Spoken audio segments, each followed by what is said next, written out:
مش هو، برضه مش هي. بما انكم قاعدين معايا بقى، عايزكم تحلوا معايا القضيه دي. اللي قدامكم دول صور المتهمين الثلاثه المشتبه فيهم في جريمه القتل. الاول وهو ضابط شرطه متقاعد، كان في الخدمه معظم شغله في البحث الجنائي. الثاني واسمه شكري، وهو دكتور في الغدد الصماء وفي نفس الوقت مدرس في كليه الطب. اما الثالثه هي امل، ممرضه في عياده طبيب جراح. وانا رامي عبد الحليم، محقق سري محترف.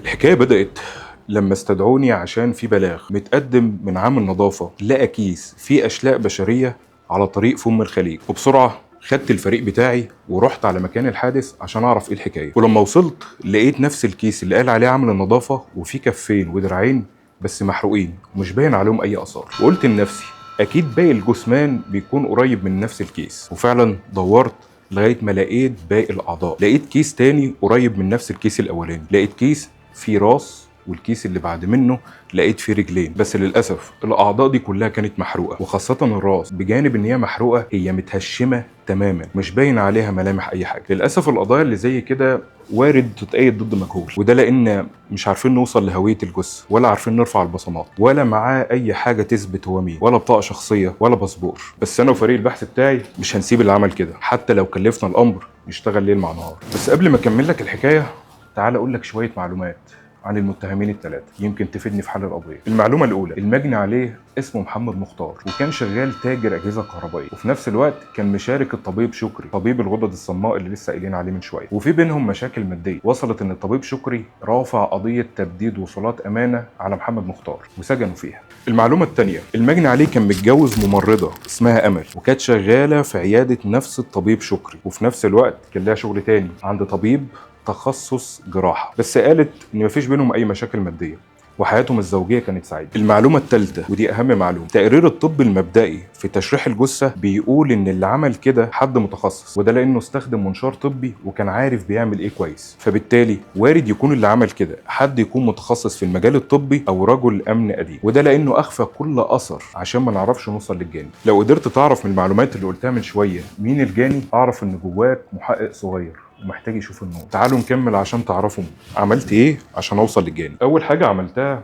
اني خدت الاشلاء دي وطلعت على مصلحه الطب الشرعي، وده لسببين. اول حاجه عشان نعمل تحليل البصمه الوراثيه، وتاني حاجه عشان نحاول نعمل تكوين او اعاده تكوين للجثه عشان نعرف هويه صاحب الجثه مين. وفعلا اطباء الطب الشرعي وصلوا لنتيجه كويسه قوي، عرفنا نعمل تصور للعينين والمناخير. بعدها خدنا التصور ده ورحنا للرسامين الجنائيين اللي عملوا تصور عام لباقي الملامح، وطلعوا لنا صوره هي تقريبا اقرب للواقع. بعدها خدت الصوره دي وحاولت ان انا ادور في محاضر المتغيبين، وده لاني تقريبا عرفت مين او شكل المجني عليه. وبالفعل قدرت اوصل لبلاغ متقدم من ممرضة اسمها أمل، مقدمة محضر بتقول فيه إن جوزها متغيب بقاله فترة، فاستدعتها وبالفعل قلت لها تعالي عشان تتعرفي على جثة جوزي، واتعرفت عليه وقالت فعلا ده جثة جوزي محمد مختار. وكمان اللي اكد المعلومه اني وريتها الملابس، وده لان كان في كيس تاني في ملابس الضحيه كانت عباره عن جزمه وقميص وبنطلون، وده اللي اكد نفس المعلومه ان المجني عليه ده اسمه محمد مختار.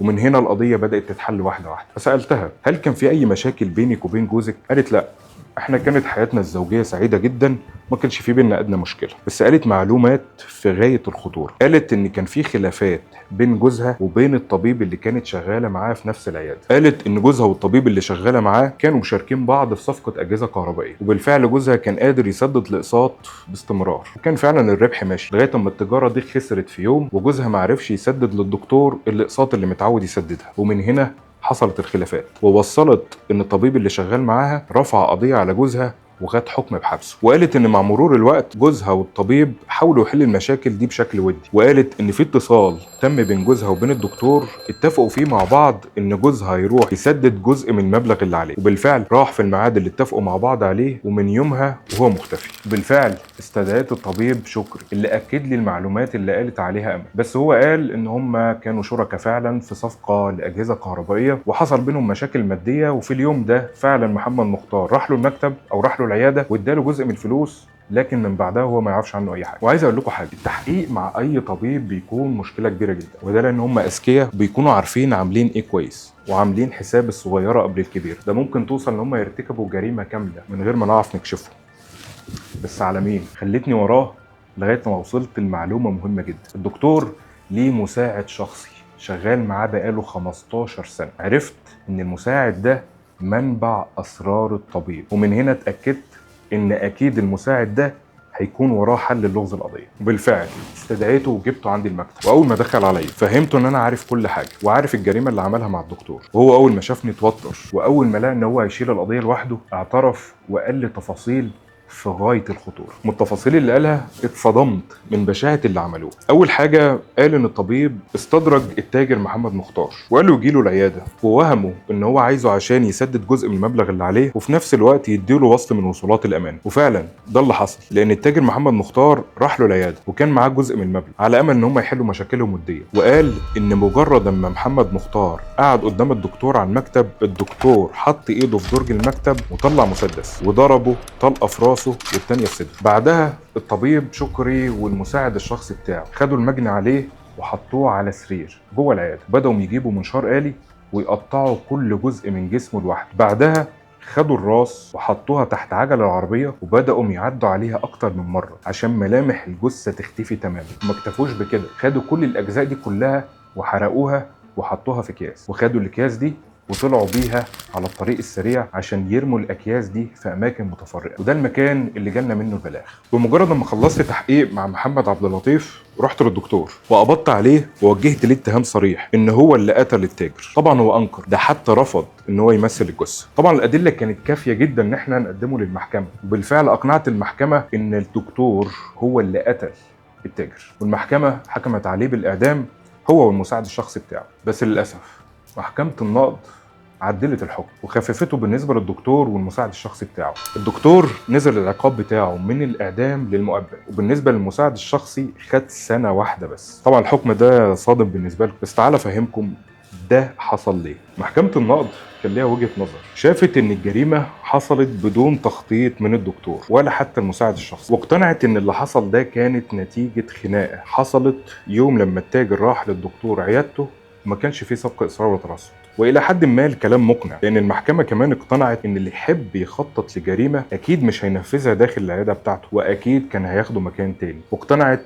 ان اللي حصل مجرد خلاف او خناقه كان وليده اللحظه، وبالتالي اهم ظرف للاعدام مش موجود اللي هو ظرف سبق الاصرار والترصد. وبالتالي المحكمه خففت الحكم من الإعدام للمؤبد. أما بالنسبة للمساعد الشخصي، المحكمة اقتنعت إن هو ملوش أي دور في الجريمة نفسها، ولكن دوره كان جه بعد ما الجريمة تمت، وده ليه وصف في القانون اللي هو المساعدة اللاحقة لارتكاب الجريمة. والمحكمة شافت إن المساعد الشخصي دوره اقتصر بس على إخفاء آثار الجريمة اللي هو تقطيع الجثة وينقلها مع الطبيب ويروح يرميها في مكان بعيد. استنونا في لغز جديد مع المحقق السري رامي عبد الحليم.